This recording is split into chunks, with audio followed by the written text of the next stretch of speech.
The model that most closely resembles the communication dynamics within the organization varies depending on the particular work group. As leader of the ELA-ELD transition team that interacts with multiple sites in a large suburban Los Angeles school district, I interact with essentially 3 layers in a larger organization on a daily basis. Within my own micro group of the ELD team, we operate effectively with an autonomous adaptive communication strategy that has been facilitated by very progressive, very open educators. Lewis explains that, this is the quote here, where creativity and multiple and various applications of a change are goals, an autonomous adaptive approach might provide the best general approach. And since the ELD team has started from quite literally nothing with administrative leadership who provided complete autonomy in the realization of the collaborative goals, it is a highly effective, highly aligned strategy to the purpose of the team. The greater difficulty is that the ELD team must interact with site-level administrators who often do not promote effective communication strategies, complicating our work with teachers at the school sites. With the exception of one site-level principal who applies an autonomous adaptive strategy with his staff, the lion's share of the site-level administrators subconsciously follow a rule-bound programmed approach. I say subconsciously because the content that I continue to hear from administrators to stakeholders stresses collaboration and innovation as they work together for the students' interests in applying the common core standards. Yet the communication strategy that they use to relate the message is firmly rule-bound programmed. Fix and Sias reflect on LMX theory, maintaining that supervisors distribute resources, and the different, even if it's subconscious, use of a rule-bound programmed communication approach actually runs counter to the content of the message that site-level administrators continually provide to stakeholders. A perfect example is referring to teachers as my teachers, or my vision, or I want you to X, Y, and Z. The content becomes irrelevant because the sightedness of the communication creates a tension that hampers productivity. Interestingly, I don't believe that this is deliberate. In my communication with the administrators at the site levels who utilize our services, our communication has been more of an autonomous programmed approach that is aligned with the local education agency goals for ELD students. The challenge comes when the administrators engage with the faculty in the follow-through of our intervention efforts. My belief is that this is because the site-level administrators rely on our ELD team to meet the needs of the population, that they're not as confident in addressing their needs. So they quite literally cannot engage in a rule-bound programmed approach, because when it comes to our expertise, the knowledge level of the administrators is very simplistic. They rely on us, so they're encouraged to provide for us autonomy.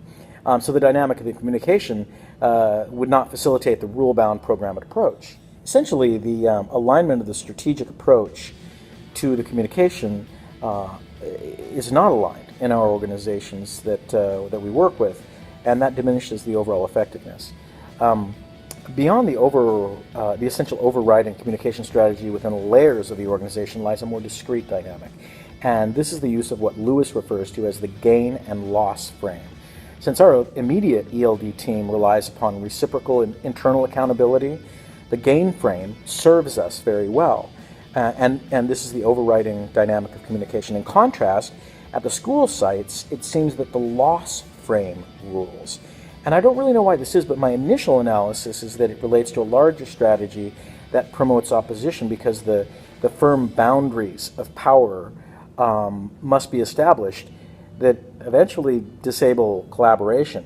And interestingly, when we work with the teachers are typically very surprised that we explain that we're there for them, that we're not governing them or judging them or evaluating them or exerting some sort of illusory form of power that the teachers believe the administrators use, even when that might be counterproductive to the teacher effectiveness. And finally, I think that the sightedness of the messages, as well as the lack of the equal dissemination and equal participation of messages, makes many of the teachers that we work with feel marginalized. Much of our work has been restoring trust with teachers that we can help them improve their performance, and we've really focused on openness and equal participation. In contrast, many of the site-level administrators, most have been very frequently are seen by teachers as stacking the deck and privileging certain faculty members over others, and and consequently oppositional relationships have become the norm.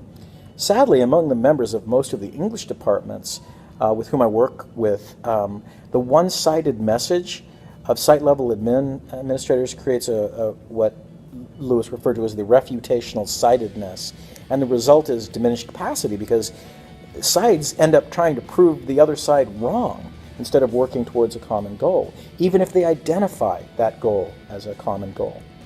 The central problem I perceive now that I've been able to research the communication issue more thoroughly is that change was necessitated with the changeover to the Common Core, and yet the communication strategies were bound to a previous era that did not promote change, but instead promoted stability.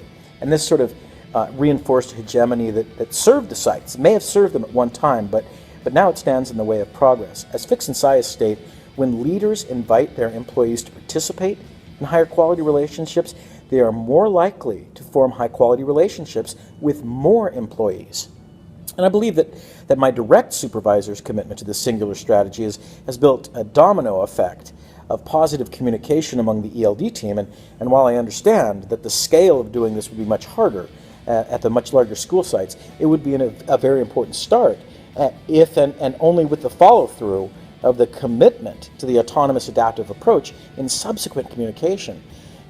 It would take time to build trust, but I believe that much of the organizational stasis in effectively engaging with the new Common Core standards could be gradually eliminated through this strategy.